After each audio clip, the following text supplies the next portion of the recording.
Hello दोस्तों, मैं हूं दिनेश के वोरा। आप सबका स्वागत है रोजी रोटी कार्यक्रम के अंदर।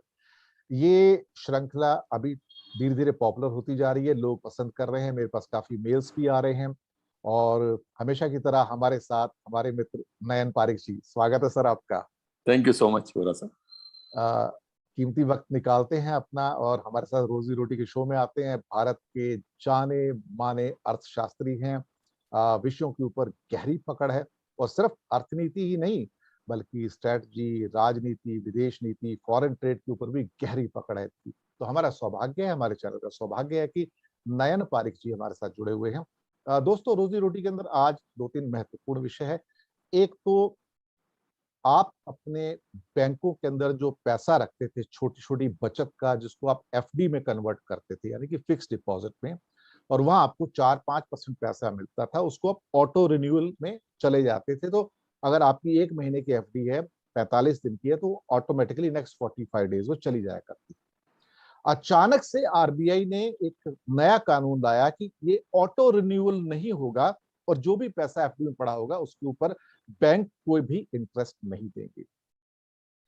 हालात ऐसे हो जाते हैं कि करीब करीब 70% जो एफडी के धारक हैं वो अपनी एफडी को समय पर रिन्यू नहीं करा पाते हैं। देखा जाए तो अगर उनको मैनुअल तरीके से करानी हो तो उनके बहुत लॉसेस हैं और सरकार को देखा जाए तो उसमें बहुत ज्यादा फायदा है। शायद सरकार, बैंकों का फायदा मतलब सरकार का ही फायदा है, क्योंकि बैंक तो सरकार ही है ना ज्यादा करके। तो ये देखा जाए तो गरीब आदमी के ऊपर एक बहुत बड़ी चोट लगी है। दूसरा मुद्दा जो हम उठाने जा रहे हैं कि भारत के एसेट्स केन्स केस के अंदर, पेरिस के अंदर पहली इंस्टॉलमेंट में 225 करोड़ की प्रॉपर्टी सीज कर ली गई, जो भारत के लिए अटर ह्यूमिलेशन और एक तरह से कहा जाए तो मान सम्मान का विषय नहीं है, बल्कि बिजनेस स्टैंडर्ड के जो पहला एडिटोरियल टॉप पे उसने यही लिखा कि utter humiliation for India abroad. और एक तीसरा टॉपिक हम लेंगे, एलपीजी की बढ़ती कीमतें और उसमें किसी को सब्सिडी का ना मिलना। सबसे पहले विषय उठाते हैं आरबीआई का, जिन्होंने फिक्स डिपॉजिट, छोटी बचत, जो बहुत गरीब लोग हैं, मध्यम वर्ग के लोग हैं, निम्न मध्यम वर्ग के लोग हैं, जो किसी भी हालत में स्टॉक एक्सचेंज वगैरह में जाकर पैसे नहीं डाल सकते हैं, वो यहाँ से 4-5% का इंटरेस्ट लेते हैं और वो ऑटो रिन्यूअल का एक सिस्टम होता है, चाहे 30 दिन का हो, 15 दिन का हो, 45 दिन का हो, 6 महीने का, क्योंकि लोग बार बार बैंक में नहीं जा सकते। उस ऑटो रिन्यूअल को आरबीआई ने अचानक एक ऑर्डर निकाल कर कैंसिल कर दिया और अक्सर ये देखा गया कि 70% लोग रिन्यू नहीं करवा पाते हैं टाइम पर। ये सरकार ने एक गरीब आदमी को, निम्न मध्यम वर्ग को कुछ बड़ा झटका नहीं दे दिया नयन जी? बिल्कुल, पहले तो इसको एक थोड़ा सा समझ ले, हमारे जो रोजी रोटी के मित्र हैं जिनको ये शायद पूरी चीज थोड़ी सी एक सरल भाषा में समझा दे, तो ऐसे है कि यदि आपने 1 अप्रैल को अपनी डिपॉजिट की 1 साल के लिए एफडी रख दी, अब जैसे अभी हम लोग जुलाई में पहुंच गए हैं, तो 31 मार्च तक आपकी एफडी थी, आपको जो भी उस पर ब्याज नक्की हुआ था 6%, 5% वो मिलना था। अब यदि मार्च को आप रिन्यू करवाना भूल गए और आज की तारीख में आपको याद आया, अरे आपकी डिपॉजिट तो रह गई थी वहां, या आप विदेश गए हैं, अपने बच्चों के पास गए हैं, हमारे कोई सीनियर सिटीजन है जो कि थोड़ा सा कहीं हॉस्पिटल में चले गए, कोई ना कोई तकलीफ आ गई और वो वैसे चौकन्ना होकर ध्यान रखते हैं पर उनका रह गया यदि, तो अब तक ये था कि आप यदि ये जुलाई को जाते हैं और उनको बोलते हैं कि 1 साल मेरा मार्च को खत्म हो गया, मुझे 1 साल और रिन्यू करनी है, तो जैसे मुझे अगले साल का मार्च 2022 तक रिन्यू करा दीजिए। तो ये 3-4 महीने जो आपके गए अप्रैल से लेके जुलाई तक, उसमें भी आपको रेगुलर पूरे साल का इंटरेस्ट मिलेगा। ये अब तक का प्रोविजन था। तो इसीलिए कोई विदेश अपने बच्चों के साथ गए हैं, अपने हमारे सीनियर सिटीजन, कोई हमारे मित्र वहां गए हैं और वापिस आते हैं, कभी 1-2 महीना इधर उधर हो गया, अभी तो कोविड का चल रहा है, तो आपको रिटर्न फ्लाइट ना मिली हो, के कारण तो नयन जी वो बैंक जा भी नहीं पाते। सही बात, तो बीमारी के कारण ना हो, और मैं समझ रहा हूँ कि यदि उनको पता भी लगे और वो विदेश हो और यदि फ्लाइट अवेलेबल ना हो तो वो आ नहीं पाते। तो ये सिचुएशन मैं समझ रहा हूँ कि एक ऐसी सिचुएशन है कि जहां वो आके बता दे कि भाई मेरा जो एफडी है वो रिट्रोस्पेक्टिव इफेक्ट से 1 अप्रैल से आप 1 साल और रिन्यू कर दे, तो उनको फिक्स डिपॉजिट का इंटरेस्ट कंटिन्यू रहेगा। ये अब तक का प्रोविजन था। अब जो रिजर्व बैंक ऑफ इंडिया का पिछले हफ्ते नया सर्कुलर आया, उसमें उन्होंने ये कहा कि यदि आप ऐसा भूल जाते हैं या यदि आप हॉस्पिटल में हैं या कोई भी कारणवश यदि आप ये फिक्स डिपॉजिट रिन्यू नहीं कर पाते हैं, तो आज की तारीख में आप जाते हैं तो 1 अप्रैल मतलब 31 मार्च को आपकी एफडी का टाइम खत्म हो गया। आज आप जाते हैं तो 10-11 अप्रैल तक, 12 अप्रैल तक जो आपका पीरियड गया, अप्रैल मई जून जुलाई, ये 3-4 महीने आपको जो बैंक का न्यूनतम इंटरेस्ट है वो मिलेगा। मतलब एफडी का नहीं मिलेगा, पर कोई सेविंग्स बैंक का मिल सकता है, कहीं 1-2% जो भी है वो, पर आपका जो एफडी का रेट है वो मिलना बंद हो जाएगा। तो मैं समझ रहा हूं कि इससे 2-3 चीज हम देखना चाहते हैं। एक तो मैं अपने जो रोजी रोटी देखने वाले मित्र हैं उनको बताना चाहता हूं कि प्लीज अब इसमें चौकन्ना रहिए, ध्यान रखिए। देखिए, एक तो है कि रूल आ गया है, अब तक नहीं था, तो हमारे लोगों के लिए एक अच्छा प्रावधान था। हम लोग अब तक जो अपने विदेश में अपने बच्चे हैं उनके साथ रहने के लिए 6 महीने 8 महीने, गुजरात में तो आम बात है क्योंकि गुजरात में सब लोग उनके बच्चे बाहर रहते हैं तो 6-8 महीने वहां जाते हैं और सर्दियों में वहां रहते हैं, मतलब गर्मियों में वहां रहते हैं, सर्दियों में वापिस आ जाते हैं। तो ये सब यदि आप कर रहे हैं तो आपकी एफडी का जो मैच्योरिटी का पीरियड है वो देख के आप अपना प्लान करिए, क्योंकि यहाँ आके उसको रिन्यू करवाना बहुत जरूरी है।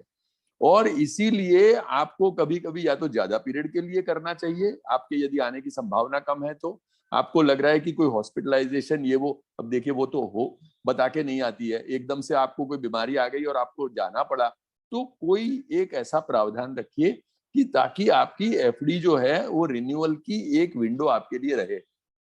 सरकारी नीति ये क्यों करी है समझ में नहीं आता है, स्पेशली इस काल में क्यों करी है, क्योंकि इसमें अभी देखिए मोबिलिटी थोड़ी सी कम है। आप यदि आना भी चाहें तो अमेरिका से आज आपका लौटना इंडिया में मुश्किल हो सकता है। कहीं कहीं देशों में आपको आने जाने की सुविधा या आने जाने की चॉइस है ही नहीं। ये सब, और ऊपर से यदि आपको कोई बीमारी हो गई, अभी हम लोग तीसरी लहर की बात कर रहे हैं, यदि कोई तीसरी लहर आ गई और आप सीनियर सिटीजन है या आप कहीं एक ऐसी एज पे है जहां कि आप हॉस्पिटल में गए, तो आपकी एफडी का इंटरेस्ट आपको नहीं मिलेगा। सर 18 इसीलिए करोड़ सीनियर सिटीजन है बिल्कुल, और उनका करीब करीब 80 से 90% पैसा एफडी में रहता है, वो स्टॉक्स में नहीं जाते हैं सर। 80 से 90% पैसा, और टोटल भारत की सेविंग का 50% से अधिक सिर्फ एफडी में रहता है। बिल्कुल, तो ये उन बुजुर्गों की जो 60 साल के, 65 साल के, 70 साल के, 80 साल के हैं, तो उनके ऊपर बहुत बड़ी चोट है ना सर ये। बिल्कुल। एफडी जो है वो आपने कहा most popular way of savings which are deposited in the bank is FD. देखिए, बैंक के अलावा यदि आप स्टॉक की बात करें, शेयर्स की बात करें, तो 5% लोग, हमारे करीब 130 करोड़ के पॉपुलेशन में करीब 6-7 करोड़ लोग जो है वो शेयर में जाते हैं या बाकी के म्यूचुअल फंड के थ्रू जाते हैं। पर सबसे ज्यादा, सबसे लोकप्रिय जो इन्वेस्टमेंट है, जो सेविंग्स है, वो एफडी के स्वरूप में है। और उसमें भी मैं समझ रहा हूँ कि कहीं 40,000 करोड़ तो ऐसी एफडी है जो कि अनक्लेम्ड एफडी है, जो बोला जाता है कि भाई उसकी मैच्योरिटी खत्म हो गई और आज ना रिन्यूअल है ना कोई और चीज है। तो इसीलिए ये हमारे यहाँ एक जो जो एक सिचुएशन है, रियलिटी है कि लोग एफडी रिन्यूअल के दिन आके उसको इमीडिएटली रिन्यू नहीं कर पाते हैं। इसके लिए ये व्यवस्था थी। अब ये व्यवस्था एकदम बदल देने से सब लोगों पे असर होगा, और मैं कह रहा हूं कि ये जो 40,000 करोड़ है वो और बढ़ेगा। और हम समझ रहे हैं कि ये सिचुएशन में एक तो हम लोग रिजर्व बैंक ऑफ इंडिया को, भारत सरकार को एक अपील कर सकते हैं, एक रिक्वेस्ट कर सकते हैं कि भाई इसको रिकंसिडर करिए। अभी के समय में तो ऊपर से आपको और थोड़ी सी सुविधा देने की जरूरत थी और आप ये क्या कर रहे हैं। एक तो साइड पे ये जरूरी है, और दिनेश जी अपने चैनल से ये इशू रेज कर रहे हैं। मैं समझ रहा हूँ कि दूसरे बाकी के चैनल में भी और बाकी के टेलीविजन माध्यम पे और जो भी बाकी के वाइड स्प्रेड जो एक सिचुएशन है, वाइड स्प्रेड जो एक प्लेटफॉर्म है, इस पे भी ये चीज हम लोगों को लेनी चाहिए। पर वो एक बात है, और साथ में हम लोगों को अपने वो बायर्स बिवेयर या अपने आप को चौकन्ना करने की जो बात है वो मैं समझ रहा हूं कि करनी चाहिए, क्योंकि ये मुद्दे रेज करने से रिजर्व बैंक ऑफ इंडिया अपना फैसला बदल दे, वो एक थोड़ी सी संभावना है। पर ज्यादा संभावना ये है कि यदि वो नहीं होता है तो मैं हमारे रोजी रोटी देखने वाले मित्रों को अपील करूंगा कि आप अपना ध्यान खुद रखना शुरू करें, क्योंकि एक ये नया बदलाव है और इसमें हम लोगों को अपना इंटरेस्ट प्रोटेक्ट करने की बहुत जरूरत है। तो आप अपने एफडी के बारे में उसकी डेट्स अपने फोन में स्टोर कर दीजिए, उसका अलार्म आए हफ्ते पहले उसकी व्यवस्था करिए, और यदि नहीं हो तो बैंक के थ्रू कोई ऐसी पावर ऑफ अटर्नी, कोई ऐसी व्यवस्था करिए कि आप देखिए, अब जो है वो सब बैंकिंग सेक्टर का काम आप टेलीफोन पे कर सकते हैं, मोबाइल पे कर सकते हैं। हमारे जो सीनियर लोग हैं उनको मोबाइल यूज करने में थोड़ी आपत्ति है, वो समझ नहीं पाते हैं। मुझे भी कुछ एक चीज यदि एडवांस फीचर यूज करना होता है तो अपनी बेटी को बोलना पड़ता है। मुझे भी नहीं अब आता, आप मैं भी दिक्कत में रहता। एग्जैक्टली तो इसीलिए अब देखिए, ये जरूरत अब तक नहीं थी, अब हमको जरूरत है कि आप कहीं भी हो तो नेट बैंकिंग के द्वारा अपना रिन्यूअल कर लीजिए और कोई ऐसी व्यवस्था का सर्जन करिए ताकि ये रिजर्व बैंक ऑफ इंडिया की पॉलिसी जो बदली है उसका आप पर नेगेटिव प्रभाव कम से कम पड़े। ये हम लोगों को अपने आप को तैयार करना पड़ेगा और सामने मैं समझ रहा हूं कि हम लोग इस चैनल के द्वारा या जहां जहां मौका मिले वहां रिजर्व बैंक ऑफ इंडिया और भारत सरकार को रिक्वेस्ट करेंगे कि इसके बारे में कुछ सोचे और इसके बारे में यदि इसको इम्प्लीमेंट करने से कोई रोका जा सकता है या बदला जा सकता है तो प्लीज वो करें। सही बात कही आपने। और ये सिर्फ 18 करोड़ सीनियर सिटीजन्स का ही सवाल नहीं है, ये भारत के लगभग 70-80 करोड़ लोग जो एफडी के अंदर छोटा मोटा पैसा रखते हैं, ये उनकी रोजी रोटी का भी सवाल है। और मुझे लगता है सरकार को ऐसे कदम नहीं उठाए जाने चाहिए कि जिसके द्वारा ये गरीब व्यक्ति और निम्न मध्यम वर्ग और मध्यम वर्ग को और चोट पहुंचे। लेकिन फिलहाल ये कदम ऐसे हैं कि जिसके ऊपर सिर्फ चोट ही चोट लगती हुई दिखाई दे रही है। इसी चोट को आगे बढ़ाते हैं और दूसरा मुद्दा लेते हैं। दूसरा मुद्दा ये है कि सरकार ने एलपीजी के रेट लगातार बढ़ाने शुरू कर दिए हैं और अब सिलेंडर के रेट हो गए 850 रुपए अप्रोक्सीमेटली। कई जगह 830 है, कई जगह 840 है, कई जगह 850 है, कई जगह 860 है। तो हम एक एवरेज लेके चलते हैं, इंडिया में 850 रुपए का एक सिलेंडर है। अभी कुछ समय पहले तक सरकार उसके ऊपर सबको सब्सिडी देती थी और इसके एक बहुत बड़ी संख्या उज्ज्वला के सिलेंडर्स की भी है, जो बिल्कुल ही जो पॉवर्टी के अंडर में लोग हैं, जो महिलाएं हैं, ये परिवार हैं, उनको दिए जाते हैं। नयन जी, अचानक पिछले 6 महीने से बिना अनाउंस किए एलपीजी की सब्सिडी खत्म कर दी गई और भारत में एक बहुत बड़ी ऐसी संख्या है उज्ज्वला के जो कि करोड़ों में है। मेरे ख्याल लगता है शायद 10 से 20 करोड़ के बीच में होगी ये। और मेरे पास जो अभी सूत्रों से खबर आई है 2 दिन पहले से, करीब करीब 70 से 80% जिनके पास उज्ज्वला के सिलेंडर्स हैं वो उसको रिफिल नहीं करवा पा रहे हैं। और जो इसमें सब्सिडी मिलती थी एलपीजी की, जो जैसे जैसे रेट बढ़ते थे, लेकिन हमारे ऊपर हमको कुशन रहता था उसका, वो बिल्कुल बंद कर दी गई है, कोई अनाउंस नहीं किया गया। और 6 महीने से ऐसा हो रहा है कि बिना अनाउंसमेंट के एलपीजी की सब्सिडी बंद हो गई है और बहुत नहीं, करोड़ों लोगों को कष्ट हो रहा है, गृहिणियों को कष्ट हो रहा है। और जो बहुत गरीब तबके के जिनकी 4-5 हजार महीने की इनकम है, वो 850 में सिलेंडर कैसे भरवाएंगे सर? ये बहुत बड़ी समस्या है सर। मैं समझ रहा हूं कि इसको जब एलपीजी को घर घर तक पहुंचाने की बात हुई थी तब मंशा ये थी कि जो हमारी महिलाएं हैं, जो रूरल एरियाज में रहती है, गांवों में है, जो कि बिलो पॉवर्टी लाइन या उसके आसपास है, जो कि अपना अपना घर का खाना कोई लकड़ी पे काउडंग से, बनाते हैं। हाँ कोई लकड़ी से, कहीं कहीं ये काउडंग से चलाती है, तो उसके कारण उनके स्वास्थ्य पे बड़ी नेगेटिव असर पड़ती है क्योंकि एक छोटा सा कमरा है, झोपड़ी है, उसमें वो फूक रही है, फूक के अपना चूल्हा जला रही है और उसपे खाना पका रही है। तो जो महिलाएं हैं खास करके, उन सब के हेल्थ पे इसका बड़ा नेगेटिव असर था और हम लोग ये कोशिश कर रहे थे कि सबसे ज्यादा उन महिलाओं की यदि हेल्थ को सुधारना है तो वो एक फैक्टर है कि उनका रसोई घर है वो थोड़ा सा धुएं से मुक्त रहे, क्योंकि जैसे आप धूम्रपान करते हैं और धुएं का एक नेगेटिव असर होता है, मैं समझ रहा हूँ ऐसे ही जो महिलाएं छोटे छोटे अपने घरों में अपना खाना पकाती है और ये सब टाइप के फ्यूल यूज करती है, उनको हमेशा ही हेल्थ का, ब्रीदिंग का, बाकी की सब तकलीफें होती थी, तो उनको एलपीजी अवेलेबल करवाने की बात थी, योजना थी कि वो एलपीजी के कारण एक अच्छे एटमॉस्फेयर में अपना खाना बनाएं, धुआं ना हो, स्मोकलेस एनवायरनमेंट में रहे, उनकी सेहत सुधरे। तो ये जो मंशा थी वो मेरे ख्याल से अब कैसे पूरी होगी, बहुत ऐड क्योंकि भी आया करते थे कि अब धुएं हाँ धक्कड़ से मुक्ति मिल रही है, मोदी जी बस के भी ऐड आते थे कि बस धुएं से मुक्ति मिल गई महिलाओं को। और हम तो वापस वहीं आ गए। इनफैक्ट सबसे अच्छी बात उसकी वही लगती थी कि हमारी जो सबसे वल्नरेबल लोग हैं, वल्नरेबल मित्र है, वल्नरेबल महिलाएं हैं, उनको इससे सहाय मिलेगी। जैसे आपने कहा, हम लोग ऐड भी देखते थे कि भाई आपको धुएं मुक्त जो एटमॉस्फेयर है वो मिलेगा, जहाँ की आप अपनी अच्छी रसोई बनाएं, अपनी अच्छी सेहत रहे और आप अच्छा जीवन गुजार दें। इसके विपरीत ये हो गया अभी कि एलपीजी के दाम बहुत बढ़ गए।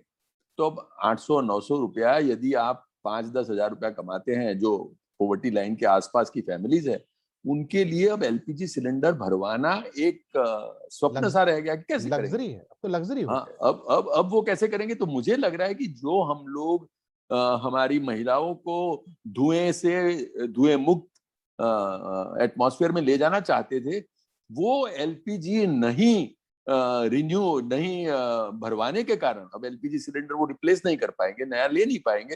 तो उसके कारण इनको दोबारा लकड़ियों पे और धुएं पे यदि हम लोग धकेल रहे हैं, उनको वहां जाना पड़ रहा है। तो इसमें कोई हम लोग तुरंत कैसे ऐसे स्टेप्स करें ताकि ये ना हो, क्योंकि सर, ये 3 लाख करोड़ की सब्सिडी, 3 लाख जी करोड़ का टैक्स आ रहा है पेट्रोलियम से। पहले 50,000 करोड़ आता था तो सब्सिडी ज्यादा जाती थी। 3 लाख करोड़ आता है, मुश्किल से एलपीजी की सब्सिडी 30,000 करोड़ से कभी ऊपर नहीं जाती साल में। और आप बिल्कुल उन करोड़ों महिलाओं को, मेरे हिसाब से कम से कम 15 से 20 करोड़ महिलाएं जो उज्ज्वला में है, 30,000 करोड़ उनकी सेहत को मेंटेन करने के लिए अगर उसको आप एलपीजी एक्सपेंस मत लीजिए, हेल्थ एक्सपेंस में इंक्लूड कर लीजिए, तो वहां से 30,000 करोड़ 36 लाख करोड़ के बजट में और 3 लाख करोड़ के पेट्रोलियम की टैक्स में खर्च करना कोई बहुत बड़ी बात नहीं थी सर। अरे वोरा साहब, आपने कितनी बढ़िया बात करी है इसकी कि भाई इसको आप सब्सिडी के रूप में मत देखिए, एलपीजी सब्सिडी के रूप में इसको देखिए, हेल्थ के रूप हेल्थ के में। रूप अब में देखिए देखिए ना। आज की तारीख में इसका महत्व क्यों और भी बढ़ जाता है कि ये जो अभी हम लोग कोरोना को फेस कर रहे हैं, उसमें सबसे ज्यादा असर होता है आपके लंग्स पे, फेफड़ों। अब यदि महिलाएं धुएं वाले एटमॉस्फेयर में अपना हर रोज 3-4-5 घंटे गुजारती है, तो सबसे ज्यादा उसका असर पड़ेगा उनके फेफड़ों पे, बिल्कुल। लंग्स पे। तो यदि लंग्स, अभी तो सबको प्राणायाम बाकी के द्वारा लंग्स को मजबूत बनाने की जरूरत है। जी। तो मैं समझ रहा हूं कि यदि हम लोग हेल्थ के लिए, हम लोग टीका करने के लिए इतनी व्यवस्था करते हैं, इतनी सबको हम लोग कहते हैं कि भाई हेल्थ के लिए इतना खर्चा कर रहे हैं, हेल्थ इज इम्पोर्टेंट, और यदि इसको भी हेल्थ के एलोकेशन मान ले बिल्कुल। और उनके फेफड़े मजबूत हो, वो कोरोना यदि हो भी जाए उनको तो उसकी सबसे असर कम हो, उसके लिए जो उनको 2 टीका देंगे, उसके साथ उनको स्मोक फ्री एनवायरनमेंट देंगे, वो बहुत एक जरूरी बढ़ जाता है। तो मैं समझ रहा हूँ कि आज की तारीख में और ये जो हमारा पेंडेमिक चल रहा है, उसके समय में तो इसका महत्व और भी बढ़ जाता है, 10 गुना बढ़ जाता है। तो बिल्कुल। इसीलिए इसको एक हेल्थ फैक्टर गिन के मैं समझ रहा हूं कि सबको, और especially because lungs are vulnerable in this disease, तो इसलिए मैं समझ रहा हूं कि इसको एक अलग तरीके से देखने की जरूरत है। और उसको सब्सिडी, या हम लोग जो बोलते हैं कि सरकार का एक्सपेंडिचर ना समझ के हेल्थ में इन्वेस्टमेंट इन्वेस्टमेंट और है। And healthier women as backbone of our population. क्योंकि यदि विमेन हेल्दी नहीं रहेगी तो पूरा फैमिली की हेल्थ कैसे चलेगी, वो बिल्कुल खाना नहीं बना बिल्कुल। पाएगी। खाना नहीं बना पाएगी, आप बाहर का या कोई ऐसा खाना खाएंगे जो कि आपके लिए हेल्दी नहीं है, हाइजेनिक नहीं है। तो ये सब एक ऐसा साइकिल आप शुरू कर रहे हैं जो कि अवॉइडेबल है। और इसीलिए मैं समझ रहा हूं कि ये एक्सपेंडिचर को या सब्सिडी को सब्सिडी ना माना जाए और कोई तरीके से इसको एक हेल्थ में इन्वेस्टमेंट माना बिल्कुल जाए, तो बिल्कुल। हम लोग इसको सही तरीके से ट्रीट करेंगे। बिल्कुल सही कहा आपने और मैं पूरी तरह सहमत हूँ। और ये चीजें देखिए रोजी रोटी में ही उठाई जाती हैं, इस कार्यक्रम में उठाई जाती हैं, जहां पर हम ये कोशिश करते हैं कि जहां पर हिंदुस्तान में ऑलमोस्ट 80% महिलाएं मॉल न्यूट्रिशन की शिकार हैं। जब कोई मॉल न्यूट्रिशन का शिकार होता है तो सबसे पहला असर उसके लंग्स के ऊपर पड़ता है। और लंग्स अगर वैसे ही कमजोर है, ऊपर से फिर लकड़ी के ऊपर या गोबर के ऊपर खाना बनाती हैं वो, तो उससे वो और खराब होता है। तो इसको एलपीजी का सब्सिडी ना समझा जाए, इसे एक हेल्थ इन्वेस्टमेंट समझा जाए तो ज्यादा बेहतर होगा। और 3 लाख करोड़ का टैक्स कमाने के बाद अगर 30,000 करोड़ भारत की सेहत के लिए दे दिया जाए, 50% महिलाएं हैं यहाँ पर अल्टीमेटली, तो ये इससे बड़ा कोई बात हो नहीं सकती भारत की हेल्थ के लिए। एक लास्ट इशू पे आते हैं। आ, भारत के लिए काफी एक तरह से कहा जाए तो असम्मानजनक स्थिति पैदा हो गई विदेशों में, जो आज तक कभी नहीं हुई थी। केयर्स केस के अंदर पेरिस की अदालत ने भारत की उसको करीब करीब अब एक $1.2 बिलियन रिकवर करने थे, जो भारत सरकार ने उसके जब्त करके रखे हुए हैं, जो भारत सरकार सुप्रीम कोर्ट में हारने के बाद, इंटरनेशनल आर्बिट्रेशन में हारने के बाद भी नहीं दे रही है अपनी जिद में, अब वो बढ़कर ब्याज मिला के ये $1.7 बिलियन रुपए है। तो ज्यादा नहीं है, मुश्किल से 10-12 हजार करोड़ का मामला है। लेकिन उस 10-12 हजार करोड़ के लिए हमारे एसेट्स जो कि बाहर है, विदेशों में, सीज हो जाए, जब्त हो जाए, तो ये हमारे लिए शर्मनाक बात है, लज्जाजनक बात है। और वही हुआ कि 225 करोड़ के एसेट्स जो हमारे बहुत मकान थे, वहां पर प्रॉपर्टीज थी इंडिया की पेरिस में, उनको जब्त कर लिया गया पेरिस की अदालत के ऑर्डर के द्वारा। और अब भारत के एयर इंडिया के विमान जो कि अल्टर ईगो कहलाते हैं, वो भी जब्त हो सकते हैं, बाकी प्रॉपर्टी जब्त हो सकती है, बैंक के एसेट्स जब्त हो सकते हैं। आज के कई पेपर में लिखा हुआ है कि प्लीज बरी प्लीज बरी the this so called retrospective जो टैक्स आज के पेपर में है। इसके अलावा 2-3 दिन पहले के बिजनेस स्टैंडर्ड में एक था कि utter humiliation for India in Paris. तो सर, ये लज्जाजनक स्थितियों से बचाने की जरूरत नहीं है। इंडिया कभी भी ऐसा नहीं करता। इंडिया ने कभी भी अंतर्राष्ट्रीय मामलों में इस किस्म का व्यवहार नहीं किया जैसा अब कर रहा है। हमें सीखना चाहिए सर। मैं समझ रहा हूँ कि देखिए इसमें यदि हमारे रोजी रोटी जो देखने वाले मित्र को एक तो थोड़ा से बैकग्राउंड समझा दूं कि भाई ये जो है वो केन के केस में कैपिटल गेन का मामला था और ये ट्रांजैक्शन बाहर हुआ था पर उसके अंडरलाइंग एसेट्स इंडिया में थे। तो इसके कारण जो डिस्प्यूट हुआ कैपिटल गेन का, उसमें लगातार केन है वो जीतती गई सुप्रीम कोर्ट में बाहर ये वो। पर हम लोगों ने, भारत सरकार ने अपने जो पैसे हैं वो रिकवर करने के लिए उनका जो 5% शेयर का होल्डिंग था वो हमने फ्रीज कर दिया और वो होल्डिंग हमने बेचना शुरू किया अपना पैसा रिकवर करने के लिए। उनका डिविडेंड रोक दिया और उससे अपना पैसा वसूल कर लिया। तो जब एक डिस्प्यूट का मामला था, उस डिस्प्यूट के मामले में हम लोग अपने जो रिकवरी है वो करने की जल्दबाजी में हम लोगों ने ये सब करके पैसा वो वसूल कर लिया। अब पैसा वसूल कर लिया तो नॉर्मली क्या है कि सोवरीन के सामने कोई कंपनी ज्यादातर इतना एग्रेसिव स्टैंड लेती नहीं है और वही शायद हमारी भी एक कल्पना रही होगी। पर केन ने उसको एक बहुत ही अग्रेसिव तरीके से लिया और उन्होंने कहा कि आपने हमारे पैसे ले लिए हैं, ये पैसे आपने गलत ले लिए हैं और क्योंकि आपने ये गलत पैसे ले लिए हैं, हम 6-7 देशों में जहां की आपकी प्रॉपर्टी है वो प्रॉपर्टी पे कब्जा करके वो पैसे जो आपने हमारे इलीगली लिए हैं उसको हम लोग अपना वापिस लेना चाहेंगे। तो देखिए, एक यदि डिफॉल्टर होते हैं, कोई नीरव मोदी होते हैं या कोई और हमारे जो अदरवाइज रिस्पेक्टेड लोग थे और उसके बाद ये जो सिचुएशन आई है, तो एक डिफॉल्टर इंडिविजुअल तो बराबर है पर एक डिफॉल्टर नेशन के तौर पे यदि हमारी कोई प्रॉपर्टी लेते हैं तो उसमें देखिए मेरिट क्या है, बाकी की क्या सिचुएशन है, एक सोवरीन एंटिटी का क्या हक है, वो अलग बात है। पर एक आम आदमी इसको कहाँ समझ पाएगा। आपकी यदि प्रॉपर्टी एटलीस्ट एक फ्रांस में आपकी करीब 10-12 बिल्डिंग जो है वो यदि चली जाए और वो चली जाने से जो एक धमाका होता है और जो एक इंटरनेशनल मार्केट पे असर होता है, वो हम लोग कैसे झेल पाएंगे। क्योंकि हम चाहते हैं मेक इन इंडिया हो, हम चाहते हैं कि इन्वेस्टमेंट बाहर से हम लोग लाएं, हम लोग वाइब्रेंट गुजरात जैसे अलग अलग प्रोग्राम से पूरे विश्व से लोगों को गुजरात में और इंडिया में लाने की कोशिश कर रहे हैं। हम लोग एक ईज ऑफ डूइंग बिजनेस में अपना मकाम अपने एक ऊपर स्थान पे ले जाना चाहते हैं। तो ये सब जो हम करना चाहते हैं इससे ये बिल्कुल विपरीत है।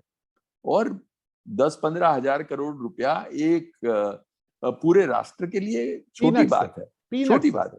हम लोग जो अपनी इमेज करना चाहते हैं, हम लोग पूरे विश्व से जो कैपिटल है उसको यहाँ अट्रैक्ट करना चाहते हैं, इसके जो हम लोग पॉजिटिव एनवायरनमेंट क्रिएट करना चाहते हैं, इसमें एक डैम्पनर है, इसमें एक ये हम लोगों को जो हमारी गति है इसको बिल्कुल धीरे कर देगा। दो बाकी के लोग जो है वो आने के लिए यहाँ सोचेंगे कि भाई ये सरकार यदि इतना पीछे पड़ जाती है या ये सरकार जो है वो इतना अग्रेसिव रहती है तो यहाँ इन्वेस्टमेंट करना या नहीं करना, वो जो एक क्वेश्चन मार्क इसके द्वारा क्रिएट होता है।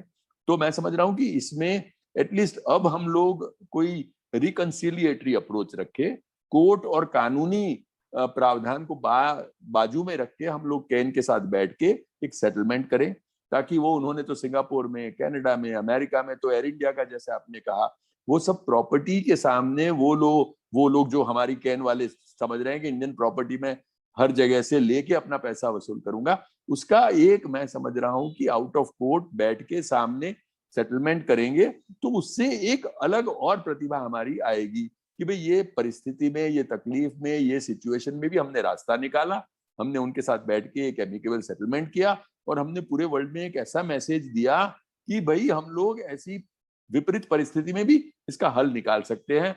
हम लोग लड़ाकू लोग नहीं है, हम लोग झगड़ने वाले नहीं है, हम लोग ऐसे हैं कि जो इंडस्ट्रियलिस्ट को रिस्पेक्ट के साथ ट्रीट करते हैं, उनको साथ बिठा के उनको एक ऐसा एनवायरनमेंट देते हैं जहां की वो हमारे देश के विकास में हमारे पार्टनर्स हो। ये एक मैसेज हमारा बदलना बहुत जरूरी है और उसके लिए मैं समझ रहा हूं कि फ्रांस से जो शुरुआत हुई है वो कहीं और देशों में ना हो, उसके पहले we have to nip it in the बड।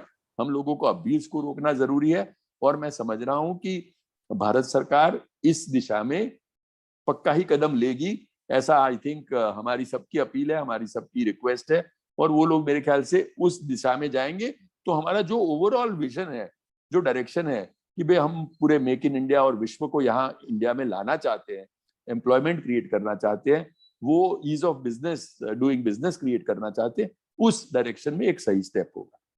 एक अभी 2-3 दिन पहले खबर थी कि मेजर इकोनॉमिक न्यूज़पेपर की हेडलाइंस थी कि भारत सरकार में ट्रेमर्स आ गए हैं इसके, उनकी मीटिंग भी हो गई है इस बारे में और उन्होंने कहा कि हम अगले बजट में इसमें चेंजेस ला रहे हैं इस बारे में, लेकिन अगला बजट बहुत दूर है। अगर आग अभी लगी है तो कुआं अब खोदना है, आपको 1 साल बाद नहीं खोदना है, अभी बजट बहुत दूर है भारत सरकार। पर बजट को तो वोरा साहब, बजट का इससे कोई लेना देना नहीं है, कैन के साथ बैठ के, हाँ वो तो आप करें लॉन्ग टर्म, आपके ये गलत दिया ना, गलत बात की उन्होंने ना कि बजट का वेट करेंगे। भाई आपको रेट्रोस्पेक्टिव टैक्स हटाना है, आप तो उसके विरोधी थे, 7 साल से आप लगातार इसके साथ बने हैं। बल्कि अभी एक और खबर आई है और एक केस के अंदर नोटिस इशू कर दिया गया उसके अंदर, और ये देवास का केस नहीं है, ये वोडाफोन का केस नहीं है, एक और केस के अंदर, यानी कि इनकम टैक्स का क्या कहना है, law exist and we will apply.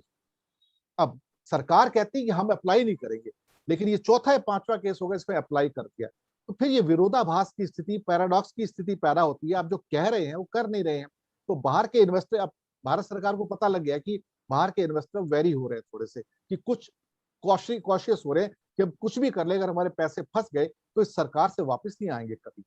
तो इन हालातों के अंदर सरकार को सोचना चाहिए कि अल्टीमेटली आप एक इंटरनेशनल एटमॉस्फेयर के अंदर ऑपरेट कर रहे हैं और हर जगह आपकी मर्जी नहीं चल सकती है। बाहर के कोर्ट हैं, उनकी अदालतें हैं, उनका सम्मान कीजिए। भारत हमेशा इंस्टीट्यूशंस का सम्मान करने के लिए जाना जाता है और अंतरराष्ट्रीय इंस्टीट्यूशंस में भारत की ख्याति इसीलिए है कि भारत ने हमेशा उनके ऑर्डर्स को फॉलो किया, चाहे वो WTO हो, चाहे ये हो, चाहे वो हो। इंडिया ने कभी डिफॉल्ट नहीं किया पेमेंट में आज तक, जहां तक मेरी याददाश्त है। तो ये एक किस्म से क्या होता है कि लज्जाजनक परिस्थितियां पैदा होती है कि भारत के एसेट वहां सीज हो जाए, वैसे ही जैसे कि पाकिस्तान के एसेट जो थे वो पाकिस्तान इंटरनेशनल एयरलाइंस का 1-2 साल पहले पूरे के पूरे ऑफिस बिल्डिंग अमेरिका में सीज कर ली गई थी और फिर कंपनी को पैसे, कैनेडियन केस था, कैनेडियन कंपनी का केस था, उसको दिए गए थे। वेनेजुएला के एसेट सीज किए गए दुनिया के अंदर। अभी रिसेंटली पाकिस्तान का एक और एयरक्राफ्ट या तो सिंगापुर या बैंकॉक के अंदर सीज कर लिया गया था इसी सिलसिले में, रिकवरी में। तो कोई ये ना समझे कि वो लोग एक्शन नहीं लेते हैं, वो सालों साल नहीं चलेंगे, आज होगा तो कल एक्शन ले लेंगे। और इससे पहले हम ज्यादा कुछ सोचें, कहीं ऐसा ना हो कि कल एक और खबर आ जाए अमेरिका में हमारे कुछ एसेट सीज हो गए, तब और भी लज्जाजनक स्थिति होगी, क्योंकि वो हमारी रफ्तार से नहीं चलते, हम एलिफेंट हैं, वो टाइगर की रफ्तार से हमारे डिसीजन होते हैं, भागते हैं, फट से डिसीजन होते हैं, लागू हो जाते हैं। आप सोचते हो नहीं भाई यहाँ तो 6 महीने बाद डेट आएगी, 1 साल बाद डेट आएगी, इंडियन जुडिशियल सिस्टम नहीं है उनका वहां पर। तो भारत की ख्याति बचाने के लिए जरूरी है कि भारत सरकार को क्विकली मूव करना है, तेज गति से मूव करना है। वोरा साहब, आप तो IRS रह चुके हैं, तो I think who knows it better than you. और मैं समझ रहा हूँ कि जो मुझे थोड़ा सा समझ में आ रहा है उसमें भारत सरकार को, मेरे ख्याल से बजट तक तो अलग बात है, वो करेंगे ही, पर अभी भी वो लोग कैन के साथ बैठ के कुछ बात करने की सोच रहे हैं और मैं इच्छा करता हूं कि वो जल्दी से जल्दी हो जाए और बाकी के ये जो उनके साथ एक हमारा आउट ऑफ कोर्ट सेटलमेंट हो जाए, ताकि आगे के उनके जो जो अलग अलग विदेश में, सिंगापुर में, बाकी के देशों में हमारी प्रॉपर्टी के सामने जो उनकी इच्छा है कि फ्रांस की तरह हो, वो सब बंद हो जाए और एक हम लोग पॉजिटिव एनवायरनमेंट क्रिएट करें और उनके साथ इन अ वे हैंडशेक करके इस चीज को बेरी कर दे। ये एक बहुत जरूरी है। बिल्कुल सही कहा। मेरे भी एक सूत्र ने मेरे को इन्फॉर्मेशन दिया था कि केन्स के जो सूत्र, उनका कहना है कि हमें भारत सरकार के शब्दों पे यकीन नहीं है, क्योंकि वो कहेंगे हम करेंगे, पर वो करते-करते 5 साल निकल जाएँगे। जब वो नहीं करेंगे, इसलिए हमारी कानूनी प्रक्रिया जो है विदेशों में, वो जारी रहेगी ताकि इनके ऊपर प्रेशर बना रहे। अगर ये नहीं करते तो फिर उनको भुगतने के लिए तैयार रहना चाहिए। तो दोस्तों, इन्हीं शब्दों के साथ हम लेंगे विदा रोजी-रोटी के इस एपिसोड में, और हमने बहुत महत्वपूर्ण विषय आज उठाए हैं, आम आदमी की ज़िंदगी से जुड़े हुए, चाहे वो एलपीजी के इश्यू थे या बाकी इश्यू जो हमने उठाए हैं। बैंकों के अंदर रखे आपके जो एफडी के जो नए कानून आए हैं, अपना ध्यान रखिएगा और अपनी आँखें, कान खुले रखिएगा। सरकार कई बार नए कानून लेके आती है, लेकिन वो आप तक पहुँचते नहीं हैं, आपको पता ही नहीं होता है। जब तक पता लगता है तो पता लग रहा है 6-8 महीने गुज़र चुके होते हैं। तो प्लीज़ ऐसा मत कीजिएगा, अपनी आँखें और अपने कान खुले रखिएगा और जल्दी एक्शन लीजिएगा, कहीं ऐसा ना हो नुकसान और बढ़ जाए। दोस्तों, हम लेंगे विदा और शुक्रिया अदा करेंगे हमारे अर्थशास्त्री फ्रेंड श्री नयन पारिक जी का कि ये वो हमेशा थैंक अपना यू सो कीमती मच। समय निकालते हैं, हमारे साथ आते हैं और अगले हफ्ते फिर आपसे इसी रोज़ी-रोटी के अगले अंक में मुलाकात होगी। आज्ञा दीजिए। बहुत-बहुत धन्यवाद आप सबका।